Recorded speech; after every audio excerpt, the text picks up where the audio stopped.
Ajay Nanda's chemistry world में आप सभी का बहुत बहुत स्वागत है। आइए जरा देखें आज इस टीजीटी मेडिकल के पेपर को। पहला क्वेश्चन था, what is the mass of 10 moles of Na2SO3। Sodium का मास होता है 23, सल्फर का होता है 32, ऑक्सीजन का होता है 16। दो सोडियम है तो 46 प्लस 32 प्लस 48 इट इज 126। ये मास है एक मोल का। पूछा है 10 मोल्स का, तो 126 को 10 से मल्टीप्लाई किया। A is the right answer. Which of the following statement is not correct about the trends when we move from left to right across the periodic table? Which of the following is not correct about trends when we move from left to right across the periodic table? ये false लिखने की जरूरत नहीं थी, not correct पूछा गया था। कौन सी करेक्ट नहीं है? Atom will easily loose electrons, ये स्टेटमेंट गलत है। साइज डिक्रीजेस, ये स्टेटमेंट सही है। ऑक्साइड बिकम मोर एसिडिक, सही है। मेटालिक कैरेक्टर डिक्रीजेस, ये स्टेटमेंट भी सही है। सो यहां पूछा कौन सी करेक्ट नहीं है, so A is the right answer. A is the right answer here. The next is the element present in baking powder. Baking powder is sodium bicarbonate, sodium hydrogen carbonate, NaHCO3. So the elements present are sodium, hydrogen, carbon and oxygen. C is the right answer. The next question is the acid present in vitamin C. Vitamin C का chemical name है ascorbic acid. So the acid present is ascorbic acid. D is the right answer here. The next is which element melts at a little above room temperature. Room temperature के आसपास किसका melting point है? Calcium, lithium, potassium, gallium. Gallium का melting point 303 kelvin है। So D is the right answer here. The property of self linking of carbon atom is called, carbon की self linking property catenation. ये catenation की definition है। What is the atomicity of phosphorus? Phosphorus exists as P4. Phosphorus की atomicity 4 है। A is the right answer here. The next is the valency of fluorine. Fluorine एक electron gain कर सकता है, इसकी वैलेंसी 1 है। C is the right answer here. The chemical compound does an ant inject into our body when it bites? चींटी के डंक में क्या होता है? It is a formic acid. Basically जो वर्ड फॉर्मिक बना है, ये फॉर्मिका से बना है। फॉर्मिका एक स्पेशल काइंड ऑफ आंट है, उसमें ये एसिड पाया जाता है, दैट इज फॉर्मिक, वहां से ये वर्ड बना है। तो formic acid is injected by the ant. Which of the following is not thermosetting plastic? Thermosetting कौन सा नहीं है? बेकेलाइट थर्मोसेटिंग है, टेफ्लॉन थर्मोप्लास्टिक है, मेलेमाइन थर्मोसेटिंग है, यूरिया फॉर्मेल्डिहाइड थर्मोसेटिंग है। तो Teflon is thermoplastic, it is not thermosetting, it is just thermoplastic. So here B is the right answer. The chemical which gives fruits its fragrance smell is, grammatically पूरा सत्यानाश किया है जितना किया जा सकता था। जिसकी फ्रेग्रेंस फ्रूट्स के लाइक है, इट इज एस्टर्स। एस्टर्स की स्मेल फ्रूट्स की तरह होती है। Answer is a here.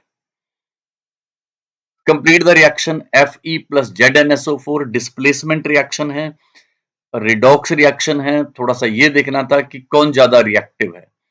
Zinc is more reactive than iron, तो iron can not displace zinc, ये डिस्प्लेस नहीं कर पाएगा, तो ये रिएक्शन नहीं होगी। This reaction does not take place. D is the right answer here. ये रिडॉक्स रिएक्शन में फिजिबिलिटी ऑफ द रिएक्शन आप वहां मेरे वीडियो में देखेंगे तो आपको इसको क्लियर हो जाएगा concept. D is the right answer here. Name of the following compound is CH3 thrice C. CH3 thrice C word का मतलब है एक कार्बन के साथ 3 CH3 जुड़े हैं और उसके आगे है फिर CH double bond CH2। 1 2 3 4 longest chain contains 4 carbon atoms, 1 के बाद डबल बॉन्ड है, इट इज 1 ब्यूटेन, और ये था 3 पे dimethyl, 3 3 dimethyl but 1 ene. So right answer is B here. A solution has 320 gram of water and 40 gram of NaCl. 320 gram solvent है, 40 gram solute है, total mass is 360.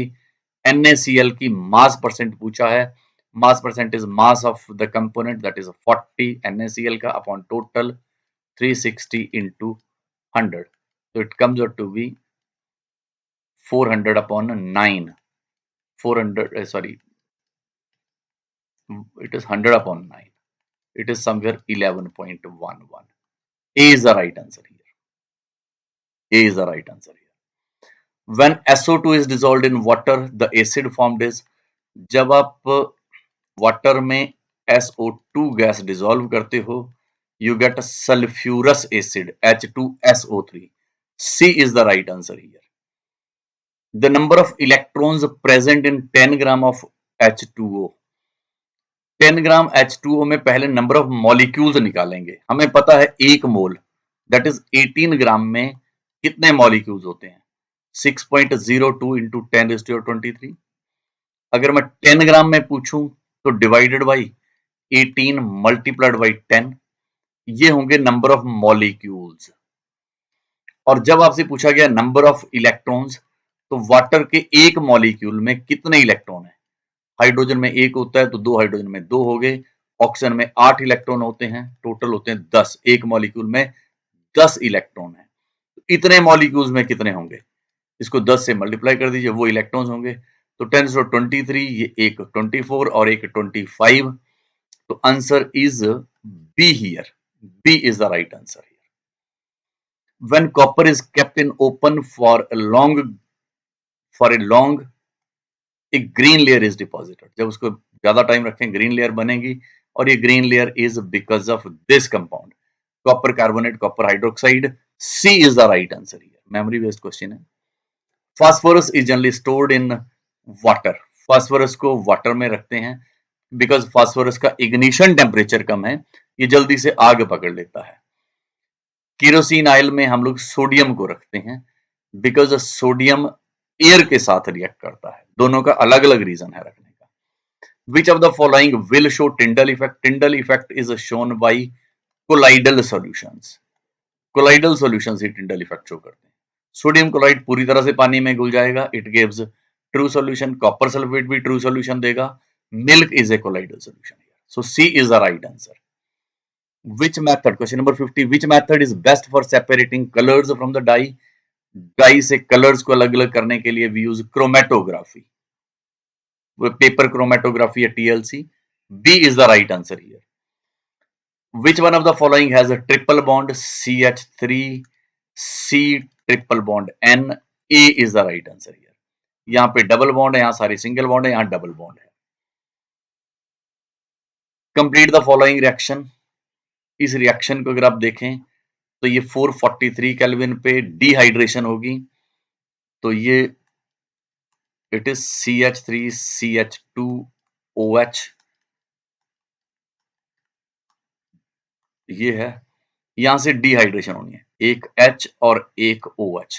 Water remove होगा, CH2 double bond CH2 alkene. B is the right answer in this question. Hydrophilic end of synthetic detergent. Detergent में sulphonic acid group. ये C is the right answer. Bohr theory is applicable to one electron system. Hydrogen पे applicable है, helium positive पे, lithium 2 positive पे, all of the above. D is the right answer. The molecular formula of cyclohexane. CH2CH2 6 times, C6H12. V is the right answer here. The functional group in esters is COOR. C is the right answer. The molecular weight difference between two consecutive homologous members. Homologous members CH2 से differ करते हैं. So carbon का 12, hydrogen का 2. So answer is B here. 14 is the answer. Which of the following is not used as an antacid? Antacid हम लोग use करते हैं mild base को. ये माइल्ड बेसिक है, ये माइल्ड बेस है, ये it is a strong base, तो NaOH can be used as antacid. The element of isotope has same physical property, नहीं जी गलत है, उनकी फिजिकल प्रॉपर्टीज डिफरेंट होती हैं। हैव डिफरेंट केमिकल प्रॉपर्टीज, गलत है, सेम होती हैं। हैव डिफरेंट एटॉमिक नंबर, गलत है, सेम होते हैं। जैसे आप हाइड्रोजन का देखें, it is hydrogen 1 1, hydrogen 2 1, hydrogen 3 1। इनमें नंबर ऑफ इलेक्ट्रॉन्स और इलेक्ट्रॉनिक कन्फिग्रेशन सेम होगी, इसलिए केमिकल प्रॉपर्टीज सेम होती हैं, तो ये स्टेटमेंट गलत है। सारे हाइड्रोजन है, फिजिकल प्रॉपर्टीज सेम नहीं होंगी, इनकी डिफरेंट होती हैं, तो ये स्टेटमेंट। अब इनमें अगर आप नंबर ऑफ न्यूट्रॉन्स देखें तो हाइड्रोजन के पास, इसके पास 0 न्यूट्रॉन है, इसके पास 1 न्यूट्रॉन है, इसके पास 2 न्यूट्रॉन है, so they have different number of neutrons. D is the right answer here. And the last question is, which metal is present in galena? Galena is the ore of lead, it is PbS, so C is the right answer here. इस question की rating, it was a very simple question paper, बहुत आसान paper था। Thank you very much.